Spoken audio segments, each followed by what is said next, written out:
Welcome to the yard where faith and sports collide. I'm Marcus Preciado, the host of the show, and today we have co-hosting and being on the show, Limitless Outdoors executive and avid hunter, Jason Neese. Jason, thanks for joining us today. You bet. Man, we're gonna have a good time. We're gonna have a good time. And of course, the lovely and talented, we have Jefferson Drexler back there making the magic happen.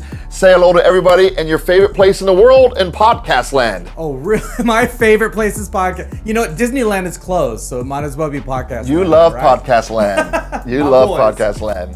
So anyways, guys, today we have a little bit different format of the show. As you guys have been seeing, typically we sit down at a desk and we talk about sports. And then for the second half of the show, we talk about the guest's testimony, the relationship with God, and how faith and sports has collided in their world. But today's different. But before we get going, just want to continue to say thank you to Christian Podcasts, right, for allowing us to be a part of what God is doing here, for supporting us. Also, check out our YouTube channel, right? We would love for you to subscribe and be a part of what's happening on YouTube as well. And we just thank you guys for watching and supporting the show. But Jason, one of the reasons we're switching things up, and correct me if I'm wrong here, but typically, at least for me, I don't really like sitting down and having conversations, right? When my wife says, Marcus, I want to have a conversation, can we sit down? I automatically start to I don't like that. I start to resist it, right? Get a little anxious. Yeah, a little anxious. So for me, even now, when I have my friends and guests say, hey, let's sit down and have a conversation, I'm like, doesn't feel natural to me. I'd rather converse through activity. So today, I like it. What do you think about that? I like it. I like the activity. Let's do something and talk at the same time. Right? So we're going to get into it later, right? But we're going to talk about during this time your role at Limitless Outdoors and what you guys are all about. But before we begin, give us like a 1 minute just highlight of Limitless Outdoors and what you guys do. Yeah, we're a group of guys, a team that loves the outdoors, loves hunting, fishing, and we have a YouTube channel with a lot of high quality, really sweet hunting spots and videos from elk to deer to bear to wolves. And we're passionate about getting guys together, and we do that through the YouTube channel. We do that through a event called Beast Feast, where we host those with a great dinner, a wild game. We showcase some hunts, and then we present the life-changing message of Jesus Christ, and we try to push the gospel in areas that are just hard to get through. And then we are launching this summer, we're beta testing Limitless Outdoors experiences, where we can bring people that want to get a feel and get refueled and sort of have a refuge in the outdoors through hunting and fishing and boating and just being outside in God's creation. So we're doing 2 guys trips this summer and a father-son. I'm going to get to take my 2 boys, which is going to be a really sweet experience for them. And that's all in the North Idaho area, about 8 miles south of BC. So that's awesome. So you take stuff that guys already love doing, hunting, fishing, being outdoors. And the wives and the women, they want them to go, right? They're like, go for 4 please days. go for 2 weeks, right? Go for 2 weeks, honey. And so during that time, right, you're doing all these activities, but you're also sharing the gospel, right? You're also giving the good news about Jesus Christ during that time. Yeah, and that's central as well, is pushing the gospel in places where we just don't see a lot of it there. And we know that we're chasing a lot of stuff, and outdoorsmen too, and we want to present, hey, you can chase game and horns and hides, and you can also chase Jesus Christ, and He's ready and willing. Awesome, and wanting those to come to His table. And thanks for the invite. You've given me an invitation to go. I did. I'm hoping to go. We got a lot of stuff going on with my daughter graduating and the kids getting back to college. But man, I'm trying to get there. I've never hunted. I want to hunt.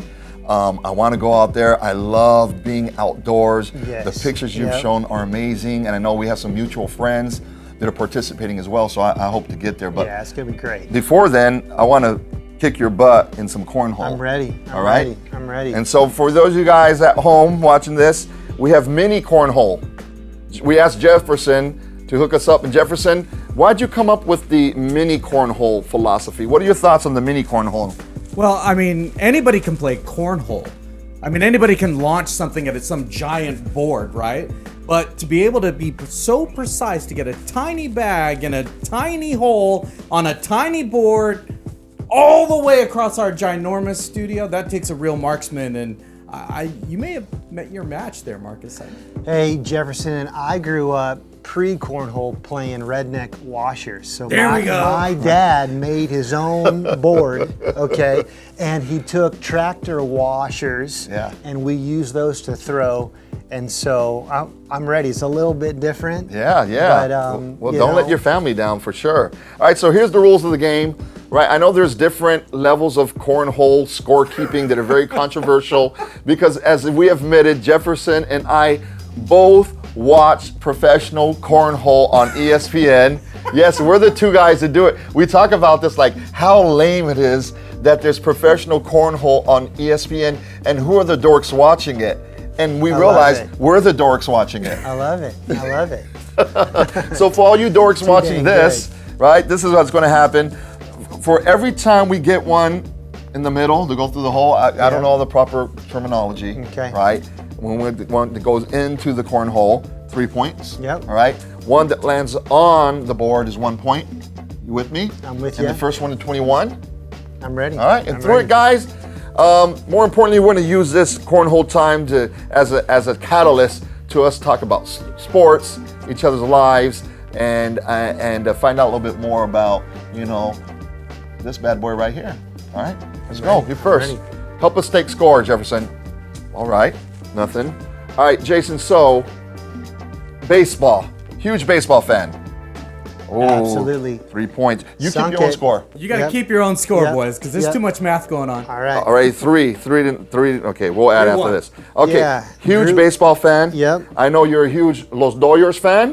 Doyers. And tell me a little bit more about how the Dodgers played a role in your life and why you're such a huge fan. Yeah, grew up the beautiful flatlands of Visalia, California. I'm at 4 points. Okay, so 4-2.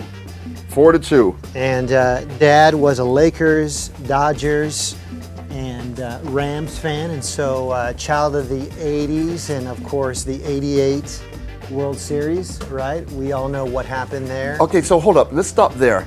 So the 88 World Series, I'm a kid in North Carolina and watched that happen. And just as a sports fan, I saw that moment. It was electric and it was amazing. But what about The Gibson moment? The Gibson moment. Yeah. What about you as being on the West Coast and being a fan? Talk us through what that moment meant for you. Yeah, well, it didn't look good, right? Oh gosh, I didn't even hit it. Oh gosh. All right. It Get in did there. not- Oh, okay, hold up. Let's tally up. So I got one more point. I had 4. Yes. I dropped 2 in there. So 4 plus 3, 7. Add another 3, 10. 1 on the board, 11. All right. So I have 11. you have 11-3. See that? 11-3. I am so glad that we don't have a mercy rule here. I mean, Yeah, 11 to it's 3, starting you're off losing bad. by 8. Yeah. By the You're way, looking like the Doyers can back there. you do me a favor? I want to make sure my crack wasn't showing when I bent over, which I think your crack showing in cornhole is actually acceptable Yeah, and yeah. actually probably recommended. It's actually a good thing. And here's a good thing is I have a high crack line. So Oh, typically I show You quite a do. bit You of do have a crack. high crack line. I never noticed that about you. Yeah, So I played wait. water polo too as a Oh, kid. wait, you And so you know what that means? People began to actually want to show their crack because I showed crack. You know? Like Whitney Houston said, brother, crack is whack. Crack is whack. You can quote me on there. All right. So Do you remember who the Dodgers were playing? No, I don't. Jefferson, Oakland A's. Oakland A's. Oh yeah, with Eckersley, right? Yeah. Okay. yeah, Okay. Yeah. So it didn't look good, and Gibson got up to the plate. Does anybody remember what the score was at that time? No. Were we up? Were we down? Dodgers were Down. down Tied? by Dodgers were down 2, right? by 2. Yeah. Was there anybody on the bases? Oh my gosh. Do you have a tattoo of this play diagram on your high crack? So it didn't look good. Down by 2. Gibson comes up. What was the count? I don't know, dude. I don't know. I'll You're say taking this too far. full count just for the drama of it. Was it? What was it? Oh. Full count. It was full count. Okay, so he walks up to the plate What are you thinking as a young Jason? Gosh! I'm thinking Doyers. Come on, Marcus. And sure enough, count me 3. Okay, I got 1 point. I'm at 11 plus 3, 14. All right, 11. Okay, so you have 14. Mine's easy. 3 plus 1. I have 4. See that? So I did that right there. Way to keep the math easy. Was that a calculator? Just use your fingers, brother. So Gibson steps up, full count, and what's he do? Home run. Home run. And what's he do around the bases? Limp. Well, the crowd's stunned, right? That he's even, right? Because is he pinch hitting? Yeah, he was. That's He's right. pinch hitting. He's pinch That's hitting. right. Okay, So so that adds all the drama, the excitement, and we're going, no way. You got, I'd say, just as many people doubting, and you got just as many people going, hey, if anybody can do it, Gibson can do it. Yeah. And he does it. Yeah, that was certainly an iconic moment for Americana sports. Gosh, you didn't even hit the wood? I think that was just air. So Jefferson did point out, you are a professional marksman. So I'm at a little disadvantage here. I think Jason should be playing and left-handed. I am throwing with my my trigger finger and my, trigger Here we shoulder go. as well. Here we go. Oh gosh, quit showing off, dude. Are you drunk? Because the only people I've seen play this good are drunk guys with high crack lines, and you right now for sure have one of the two. Hey, sober as all get out. Sober as all get out. Oh my gosh. Come on. Look at you, man. Flawless technique. Okay, here we go. 14, 15, 16, 17, 20, 21. Game 21. over. Okay, that's 2 out of 3. Wow. All right, I'm That's ready. 2 out of 3. 21. All right. So as we enter the ready. new game, guys. Yeah. New topic. CIF here in California. Yeah. Yeah. They just announced their first initial round of guidelines for introducing fall sports in light of a COVID era. Some of these guidelines pretty much say you got to keep social distancing. You got to keep no touching the same surfaces. So all that means is players have to stay at least 6 feet away from one another.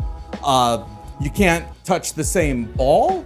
So how would you play football, basketball, water polo? And assuming these same guidelines are going to be in other states. Yeah. I mean, it's not just us here in San Diego, right? Yeah, so CIF, to set it, CIF is what oversees our high school sports here in California. And here's what I think, Jefferson. I think they don't have a plan. I think they just want to spit out information to make people think, hey, we're moving forward. Because the plans they're putting together aren't viable plans. It's nonsense, right? You can't play sports that way. So I don't think that's their plan. I think they're just kind of inching along to say, let's give them some content. I know today here in San Diego, CIF said that all sports are going to resume. I don't have all the details, but I think that they're just trying to show good faith of, let's let people know we're talking about it, we're trying to move forward, so then as the tensions ease, that they can come out and say we're going to do it. As a father with athletes, how do you feel about, do you think we should implement social distancing during sports, or are you like, look, I know Corona's deadly, I'm aware of it, but I'm over the social distancing. Let's not shut down life. Let's go. What are your thoughts? Definitely the latter, Marcus. We've felt it. I have a senior right now. She's graduating, and for sure, I feel hey, it may be time to go sports as is and leave it up to the parents to decide if they want to. You sure you're not drunk? Involve them. I was trying to distract him to get him to go while he's talking, and he got even better. My son is planning on playing football. However, I think that's dropping with your throw. Better be careful. Come on. Oh! Man. At least I get some points out of it. That's right. All right, so you got 9, and I got 3 plus 2, 5. 5. Yeah, so he's planning on playing ball at Fallbrook High. He's pretty dang excited about it. Gosh.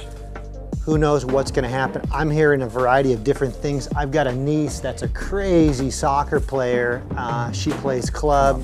She travels all over. I know that you can relate to some of that, Marcus, with your boys and girls. And it's looking like they're going to implement it all online, and then the coaching will be done, and then they'll go, to a park or at their own home, and they'll squeeze in their practice that way. And I know some people are saying, hey, look, if you do your own practice, you gather the players, you're good, but it can't be a sanctioned school activity, or else all those guidelines fall into place. But I'd like to see get stuff back to normal and let the people take their own personal responsibility. Parents can choose whether or not for their student to play.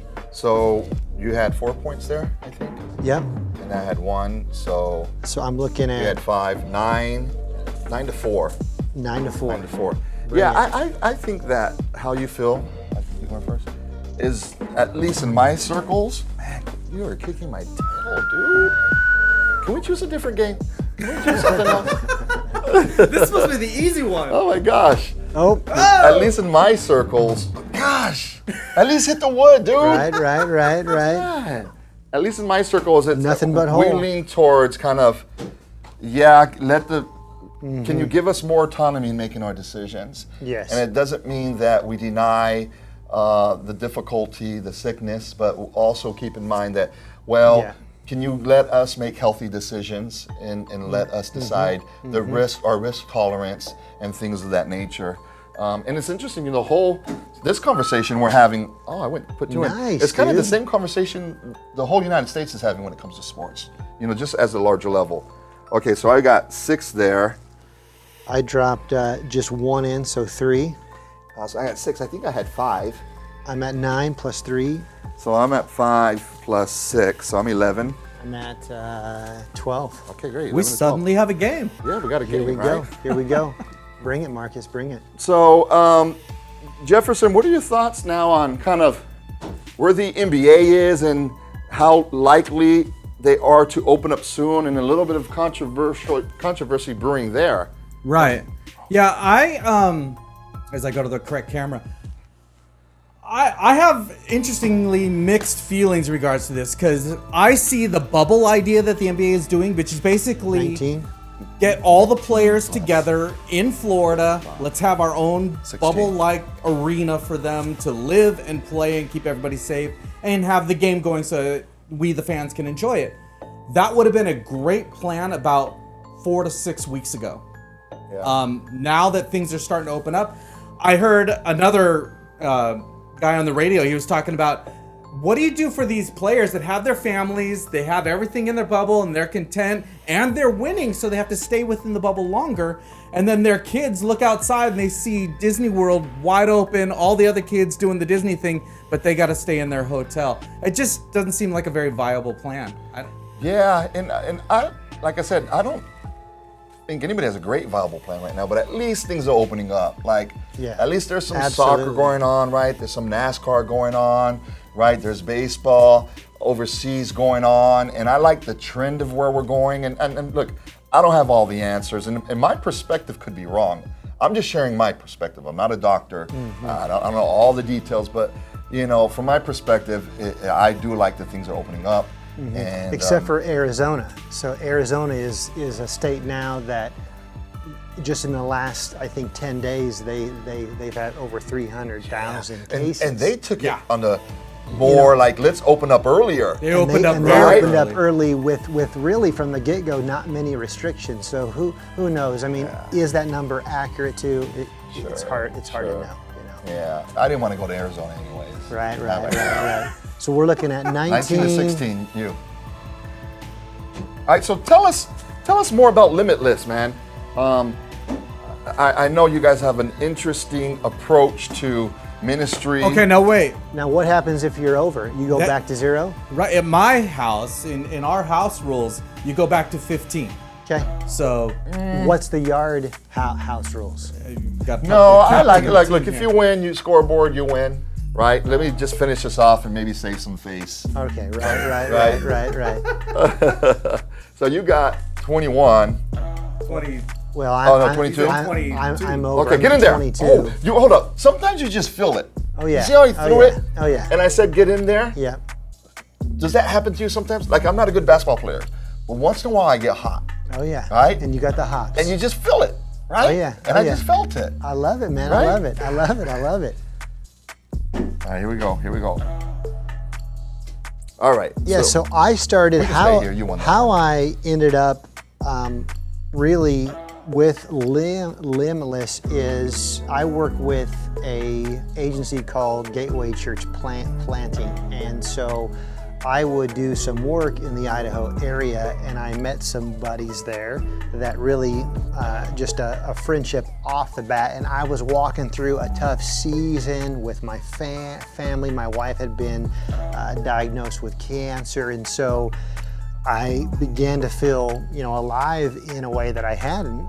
And it was all through being outdoors, having these experiences, fishing and hunting, and it gave me some life, and I really felt like it allowed me to even lead better in my home, and also a refuge during a pretty difficult season. So through that friendship, my buddy who founded Limitless Outdoors, Justin Gibbons, we would have these great conversations, these great experiences, and we would get some heads and some hide and some horns and some meat along the way. Fill the freezer, right? Yeah. And so through that, we began to talk and things began to move forward. And so I came on the team. I had hunted as a kid, but not like I was doing at that time, really went full board. And so we began to look at how we could expand Limitless Outdoors, because he was doing some of it already. And so we wanted to then, how could we make it more robust? How could we push the gospel in places that it hasn't gone before, in some real rural areas where there's just a lot of avid outdoorsmen, whether they hunt or fish. And women too. I mean, there is some boisterous women hunters out boisterous? there. Boisterous. I hope that's okay. That's okay. I think in that I just haven't world heard it they before. became, and so that really began a likening to all of that. And then as we begin to pray and seek the Lord, we begin to build out the Limitless team that included me and a few others. And so we're really a full-fledged team right now of 4 people that are living and breathing it. And we're in the stage right now. We just booked CenturyLink Stadium in Boise, so we're holding Beast Feast Boise 2021 in March 19th. And if you've been to the Idaho, especially the Boise area, just a ton of outdoorsmen. And we're hoping to fill that stadium with about 5,000 to 6,000 guys right there in downtown Boise. We're partnering with Weatherby and Eberly Stock and some others to raffle off some rifles and some gear. So we'll do like a mini trade show. We're just about to get Zach Williams' band on board to do some cover songs and some worship for that.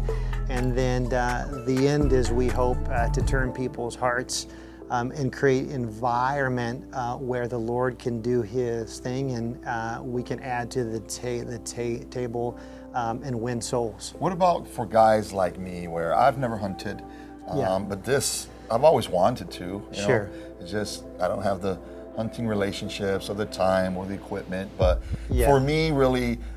It's interesting because it ties into a message that our pastor shared this weekend about the spiritual discipline of simplicity. Mm-hmm. But one of the points was enjoy God's creation, and what he was saying, right, is that when we want to simplify our life, we can get rid of a lot of stuff and then we can replace it with time and creation. Mm-hmm. And I know for me, living here in San Diego, when my wife and I, when we go to the beach, man, it just nullifies so many frustrations and angst. And when we just sit down, hold hands, and walk up and down the shore, it's just amazing. And I know that hunting and outdoors will provide a lot of that element of just being awed by God's creation, you know. And I know with you guys too, as you're hunting, you're also there's feeding nothing yourselves. better. Yeah, you know, yeah, you're yeah. also supplying meals. Which came in handy this COVID season, where everybody was kind of a little bit of a shortage of meat. Yeah. We were eating pretty dang well. Yeah, you know. yeah. But yeah, you nailed it all on the head. You know, there's just nothing better than being out in God's creation, especially the panhandle of North Idaho. Super beautiful. Idaho has over 2,000 lakes and streams, and so we felt it was a perfect spot. And so as I've experienced North Idaho and been part of fishing and hunting, hiking, boating, rafting, it's just not about hunting, although hunting is very central and primary to what we do. We want to do experiences for people that we can maybe coach, we can lead, we can direct, and so we're launching this summer 3 experiences, 2 guy only experiences, then 1 father-son. It's not hunting season right now, and so we're going to be taking people. We've got 2 boats, two jet boats, so we'll be on the Kootenai River, which That sounded circles. just so cool. We've got 2 jet boats. Oh yeah, it's bad. I mean, there's nothing like being in God's creation on the river, ripping lip, right, catching fish. A group of guys, sons. We'll throw some traps out, so we'll do some crawfish in a big old boil, throw some venison and some elk in that. We've got ourselves a meal. So we're beta testing, expanding Limitless Outdoors, and that's part of my role, is what would it look like to give guys an opportunity that wouldn't really get an opportunity to be in North Idaho, which we feel is pretty dang special place, and it's special for me based on my story as well, and give them an experience outdoors with people that know what they're doing at a really limited cost. Basically, get your flight there, and we'll cover the rest. So we're beta testing it this summer. We're looking for great feedback, and so we hope to do this again and again. And so I'm putting together 2 guys waterfowl trips this January, where we'll hunt geese right on the Kootenai in a boat. And so, yeah, just looking forward to seeing what the Lord's going to do and how He's going to expand that. Yeah, so really 3 venues or 3 launching points within Limitless. It's high quality hunting videos on YouTube through our YouTube channel. It's Beast Feast, where we're gathering guys and gals together for an experience, a video, a big game dinner, push the gospel of Jesus Christ, and then experiences where we would actually take people out and give them a North Idaho experience in the Panhandle in God's creation. You know, I was already excited about the possibility of getting there, and I really hope my schedule works out. But Jefferson, you posted some information, right, for anybody that wants to be a part of it. We got some information there, and be a part of what he's doing. If you're interested, I know I'll be there. Jefferson, maybe we can do a dual trip, man. You up for it? What do you think? Jefferson's ready. Yeah, I'll get my son's Nerf gun, and we'll do some damage, man. Okay, good. Hey guys, stay tuned. We're gonna come right back with Jason and really talk about how sports and faith have collided in his world, and find out this bad boy's testimony right here. Welcome back to the yard where faith and sports collide. We have our guest today, Jason Neese, who now we're going to share a little bit more of his story, how God has been amazing in his life, and some of the things that he's gone through to where he's relied on his faith to get him through it. Jason, man, thanks for joining us and sitting in on this part. Yeah. This is really my favorite part of each show. The sports talk is fun, and it wasn't fun getting beat by you in Cornhole.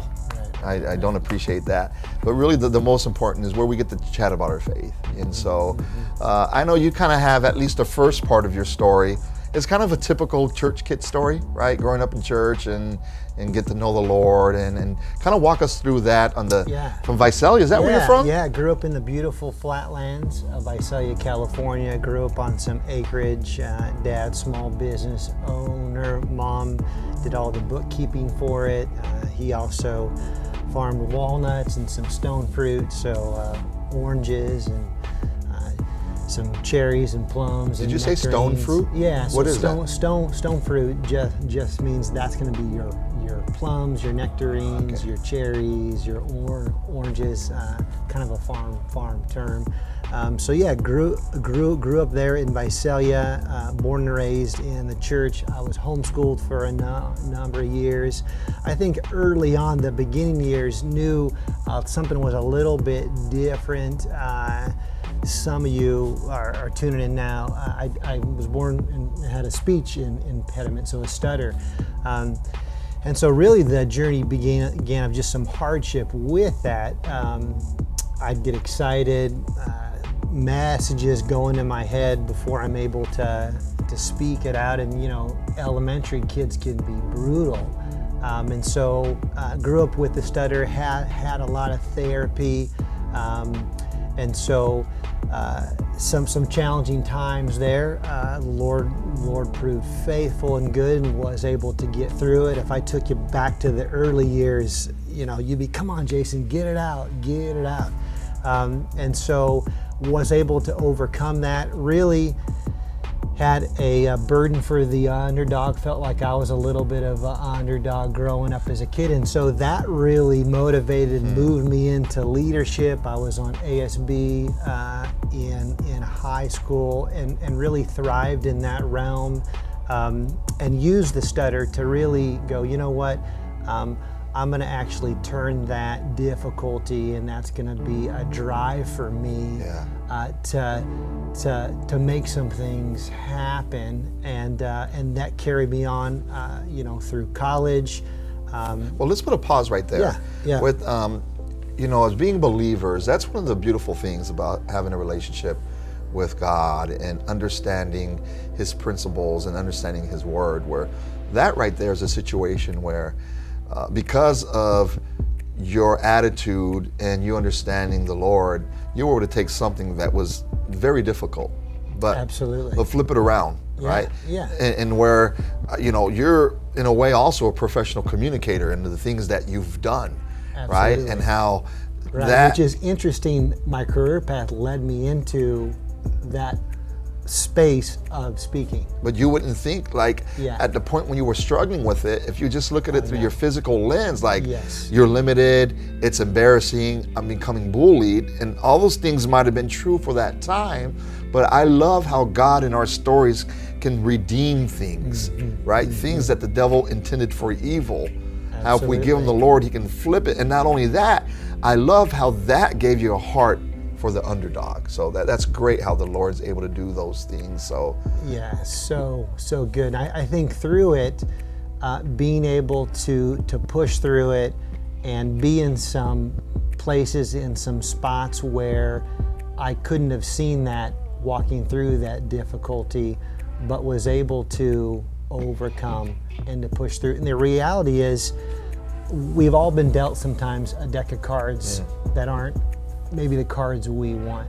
We didn't ask for that specific hand, and so we've got to learn to operate with that hand and know that there's gifts and talents and abilities even within that hand that was given to us. And so for me, that's really been key, is realizing that, hey, everybody sometimes has some cards they don't necessarily like. It could be looks, it could be intelligence, it could be I was born and raised in this environment, or I had a fatherless dad, I had a motherless mom, I've been hit with addiction or difficulty, and yet with the Lord's help and His providence, you can overcome and you can win, but you gotta have some grit and you've got to have some fortitude. Yeah, and that's great too, because having faith and having a relationship with the Lord it's not a get out of jail free card, and it's not like, well, once you make that decision, that everything's perfect. You know, just because you love the Lord doesn't mean your speech impediment went away. Sure, You and know? I still deal with it today, and like you do, I might hit something and you just nod and smile, and we're gonna get through it together. The RPMs will kick in and it'll go to the next gear and we'll make it happen. Yeah, so tell me a little bit more about, you know, one thing is being a kid growing up in a Christian environment and, you know, accepting Christ as your Savior at a young age. But I know with me, I had to go through like a series of things to really solidify that faith for myself, as opposed to, yeah, I'm a Christian kid, my parents were Christians, I was a pastor's kid, I've accepted the Lord, but there came some events and some times in my life where I had to go, no. Yes. Jesus Yeah. Christ is my Savior, Yeah. and I'm going to live for Him. Yeah. What were some of those moments in your Yeah, life? and our testimony, right? There's movement, there's depth, it grows. Our testimony really shouldn't ever stay the same because more life experiences come, more fruit. And so a major point was my senior year of walking through a series of making some bad choices and really hit a key moment. I'll never forget it with my 1968 International Scout, which I still have today, pulled over in a cornfield on the outskirts of Visalia and just was done with the way things were going, and made a key decision there to realign, to reset, to reshift, to recalibrate, and be fully used by the Lord, which set the trajectory, which landed me at Point Loma Nazarene University.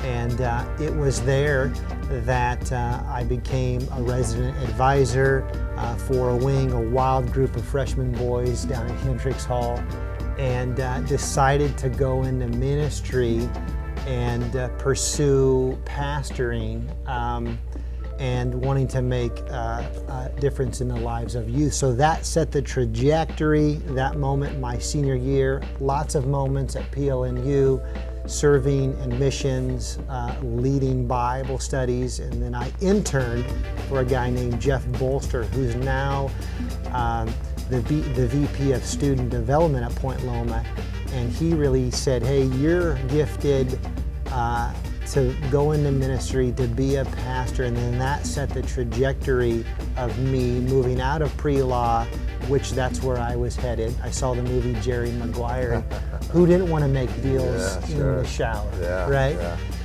And began a movement into ministry where I did junior high ministry for a number of years, and then I went back to my home church. I replaced my youth pastor, and I did youth ministry there for almost 14 years, and then cycled back and then came back to Point Loma and did ministry at a church there for 5, and began to really move into a groove of being a pastor really to families. Sure. That was the bread and butter there, and came with a host of experiences. Of course, got married along the way. So let's put a pause there, Yeah, because when I met you, which was about 10 years ago, you're now into your career, right? Into doing the things God has called you to do, being very successful at it. And when I met you, by the looks of it, man, everything was perfect in your world.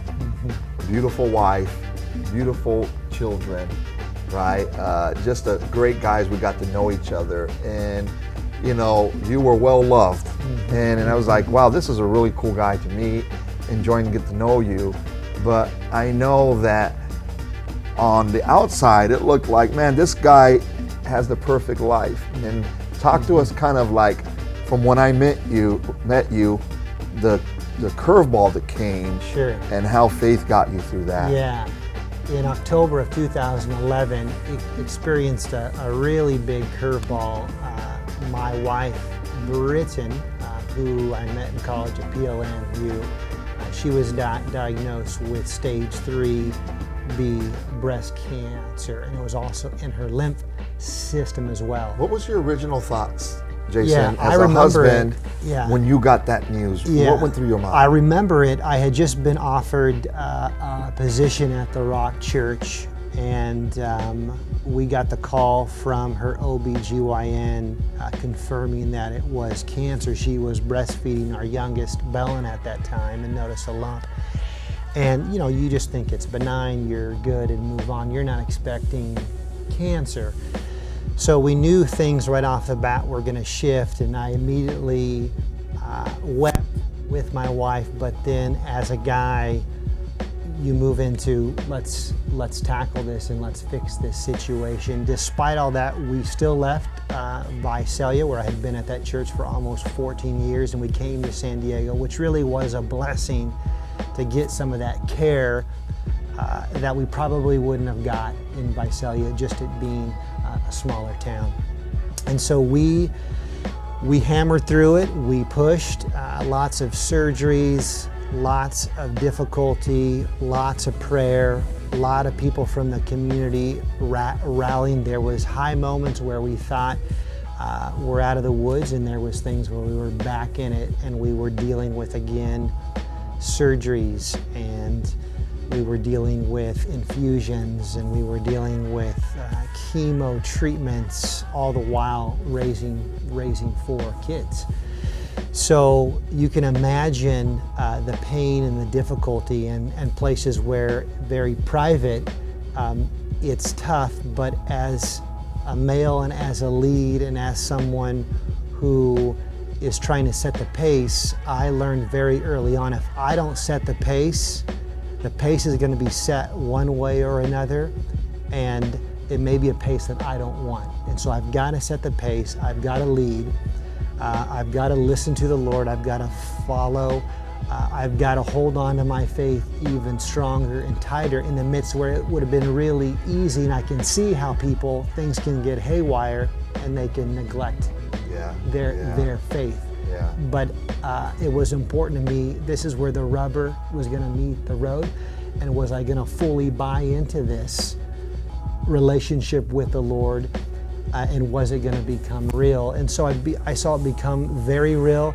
If you know my wife, you knew Britton, tough as nails, a warrior. Like you said, if you would have saw her, you would not have known she was dealing with cancer, right? You would have thought everything was good. And so we tried to move through life.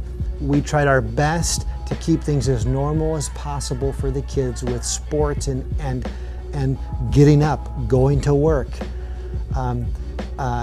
providing for my family, all the while balancing, right? Lots of treatments, lots of appointments. I have a little bit of PTSD walking into a hospital or for an appointment, because so much of our life was consumed by that.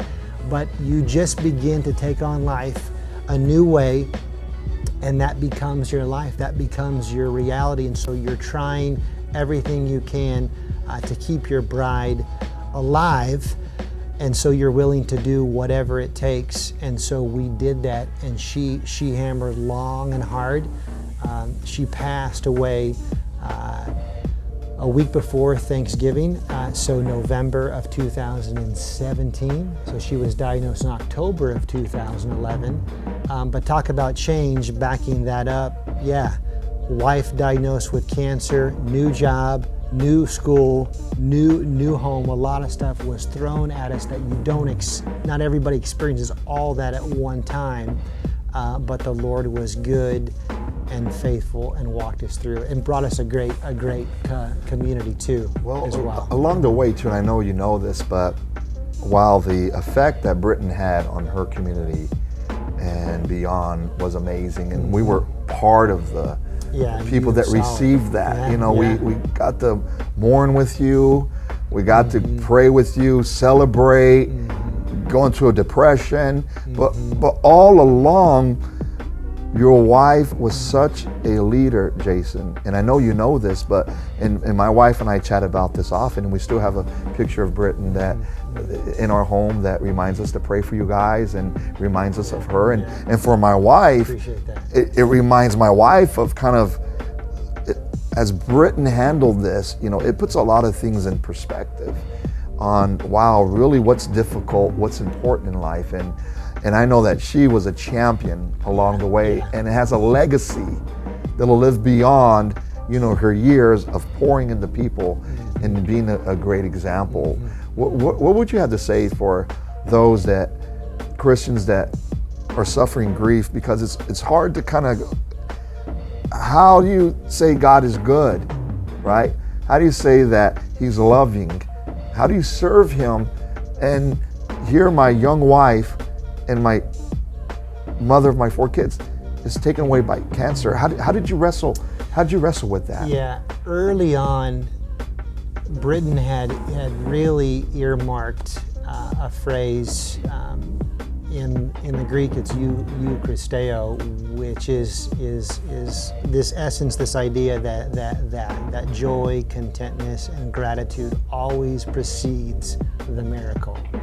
And so Britain, and she really set the pace in a lot of this. She chose to flip the cancer on its head and still choose joy, still choose gratitude, still chose contentness in the midst of that, and really held to the faithfulness of Scripture and really got the idea that we are just passing through, that this is not our home. So that was very central, and Britain set the pace in being joyful and having a heart of gratitude, and that really began to permeate through our family. And so we lived as if Britain in some ways didn't have cancer. We just kept going, even though we had these appointments and these infusions and these treatments.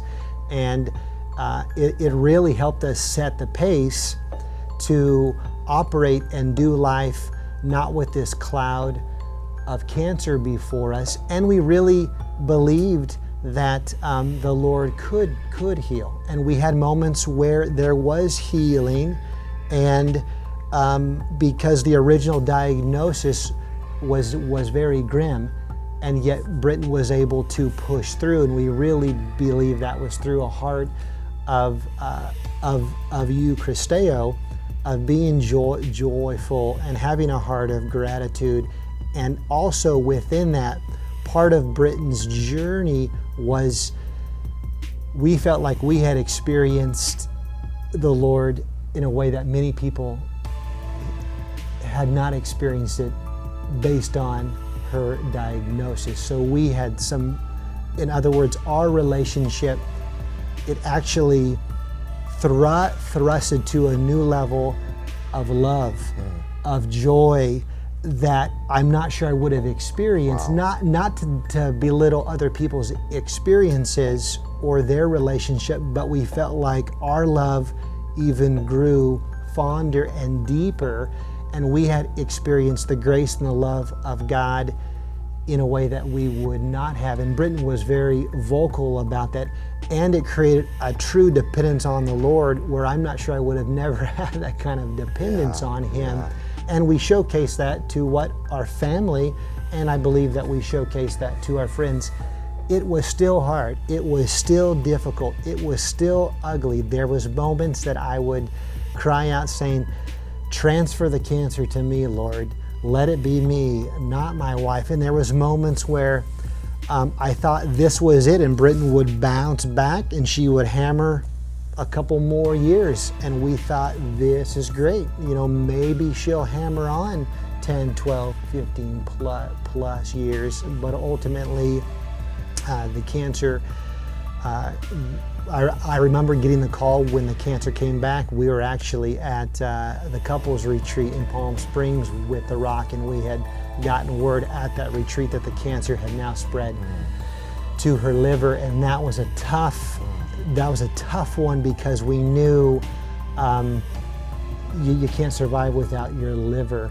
And so that was where things were really put into high gear, and we had to figure out how to battle that. And then, of course, ultimately it spread liver, stomach, area within her heart, and She hammered good, long and hard, and then went to be with the Lord, of course, a week before Thanksgiving, and sweet moments, of course, leading up to that, but difficult as well, of course, with kids. Makes it even harder seeing Mama go.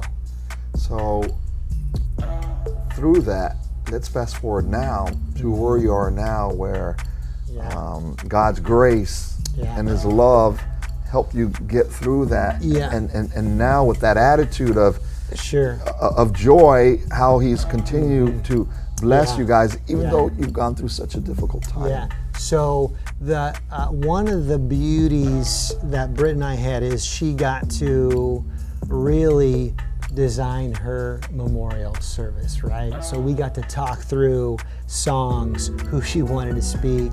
Britton wrote letters to each of the kids, including me. At that time, I couldn't imagine being with anybody but Britt, right? And one of the things that she had said is she wanted me, when the time was right, to find love again. And of course, you regard that, and I just thought I'd be a single and I'd be stag for the rest of my life. And so Brittany had passed, and through the journey of singlehood, which is a whole nother podcast in and of itself, of what's it like to been married for almost 20 years and then be single, and all the grief, the pain, and the nuances that come with that. Just as you walk into a church and you normally sit here, or you're invited to something, but everybody's married. Well, who do I talk to? Where do I sit? And so there's all parts and pieces of that. But I had connected with a gal that I had worked with at a church in Orange County through Facebook, and I had noticed that her brother had died in a tragic rock climbing accident. And she had said, hey, do you have some resources? We're navigating through a difficult time. My brother Tim leaves behind a wife and 2 boys. You're ahead of the game. Can we glean from you? Is there some resources? So I began to just share a few things with her that I had worked with her at a previous church. And through that, I met this widow. Long story short is, through that journey, we had chemistry, began to grow fond of her 2 boys, and so fast forward, I'm a newlywed, and we were married in October 5th of 2019, and we're emerging family, 4 boys, right? So Jameson, Sutton, and then Jack and Levi, and two girls, Belen, my youngest, and then Marin, my oldest, who graduated this spring and is headed to PLNU, our alma mater. And we're a family of 8, both a widow and a widower. Different stories, right? Different ways of death of our spouse. A lot of change and difficulty. The Lord has brought us together, and it's really a story, like you said, of redemption, of grace, and the Lord's favor that He would so bless me with, and find it gracious to provide a wife and be still a family, but now a larger family. And in so many ways, I take Britton into this new marriage, and she takes Tim into this marriage. Her name is JJ, short for Jennifer Joy, and we've established a home here in North County and connected to a church. She keeps me healthy. She's a dietitian, so there's stuff I'm taking. I have no idea what I'm taking, but it's been a blessing sounds trite, but it really has been a joy and a blessing. Still hardship, right? She's got a way of doing things, I've got a way of doing things, and so we're a merging family, and I get 2 bonus sons along the way. So I got 4 boys to hunt and fish with, which is great. I was so proud this last fall. Each of them got a deer, and so it was just a joy to see them harvest that and have all that meat, especially in this COVID. They set you up for the COVID. That's right. That's right. For those of you guys who are watching this, God is real, and He doesn't guarantee an easy time. My perspective a lot of times is that life is going to be hard either way. If you don't have the Lord, life is going to be hard. Life is going to be tough. It has its ups and downs. And if you have the Lord, life is still going to be difficult.